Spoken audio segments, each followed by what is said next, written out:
कितना पैसा आपको लगता है और कितना में आपने खर्च किया है, इसके मुताबिक एक पूरा सुप्रीम कोर्ट में PIL होना चाहिए। अंकल भी बोलेंगे, रिकॉर्ड करिएगा।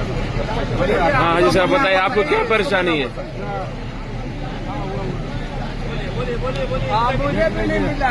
हज कमेटी ऑफ इंडिया जितनी पैसे लेते हैं हम हाजियों के लिए, यहाँ पर इंतजाम करने के लिए, ट्रैवल के लिए, स्पाइस जेट जैसा फ्लाइट हम लोगों को मिलता है, खाने पीने के इंतजाम, आपके अजीजिया में ठहराने का इंतजाम, अगर उसको देखा जाए तो बहुत ही खराब है। इतना खराब है कि नया ध्यान से बाहर है। अभी यहाँ पर 300 लोग हैं हम लोग, और उसमें 200 लोगों का ही एकोमोडेशन का इंतजाम है। कहाँ? मीना पे? मीना में पैर रखने की जगह तक नहीं है। अब बोला जा रहा है आने वाला कल के लिए बहुत जरूरी है। मोहल्लिम के आदमी जो है हाथ खड़ा कर दिए, बोले कि हम कुछ नहीं कर सकते। अस्सलाम वालेकुम रहमतुल्लाहि व बरकातहू। डायरेक्ट बात किया हूँ तो बोलते हैं कि हम कुछ नहीं कर सकते, आप एडजस्ट करिए। यहाँ 300 आदमी हम लोग आए हुए हैं 397 से बिल्डिंग से, और यहाँ पर जो है 200 आदमी का इंतजाम किया है।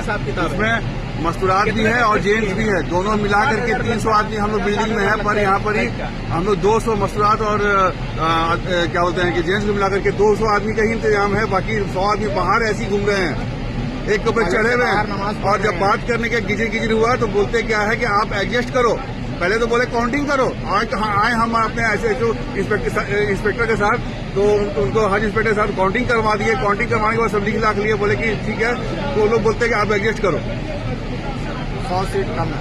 आप कुछ बोलना चाहेंगे? लोग इतने परेशान हैं कि बाथरूम के बाहर नमाज पढ़ना पड़ रहा है।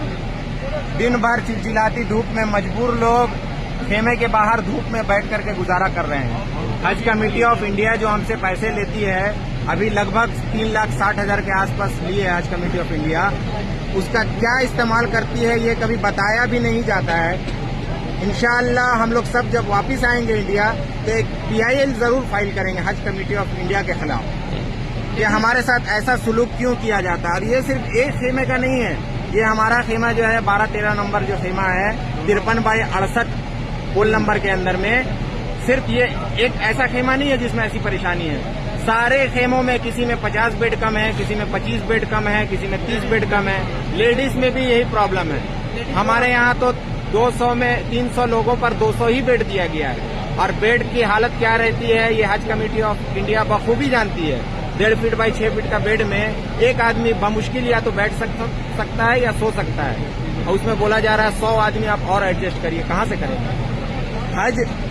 हज जो है हर जगह हम लोगों को ट्रेनिंग में भी बताया गया, हर जगह बताया गया कि हज जो है मुशक्कत है, बहुत मुशक्कत है। हज में मुशक्कत है, ये सबको मालूम है और सब मुशक्कत बर्दाश्त करने के लिए तैयार हैं। लेकिन ये मुशक्कत का मसला नहीं है, ये मसला है धोखाधड़ी का।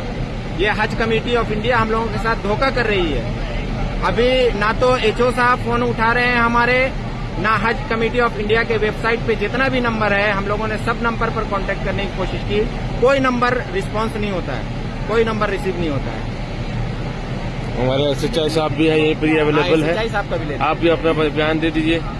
यहाँ करके हमने 2 कैंप का मुआयना किया, जिसमें एक में मस्तूरात थी, तो उसमें भी ख़वातीन बाहर हैं और उस वक्त धूप थी। उसमें इन्होंने बताया कि नहीं, और दूसरे बिल्डिंग की महिलाएं आ गई हैं। जबकि हमने जा करके सबका मिलान किया, सब हमारे बिल्डिंग की थी। तो अब इन लोग बता रहे हैं कि नहीं, आपके यहाँ जो है सीट ज्यादा है और 2-2 सीट पे एक ख़वातीन बैठी हुई है। उनको हमने गिन करके दिखलाया। गिनती करने के बाद कुल 72 सीट 72 बेड संख्या 13 नंबर संख्या कैंप नंबर 13 में कुल 72 सीटें थी और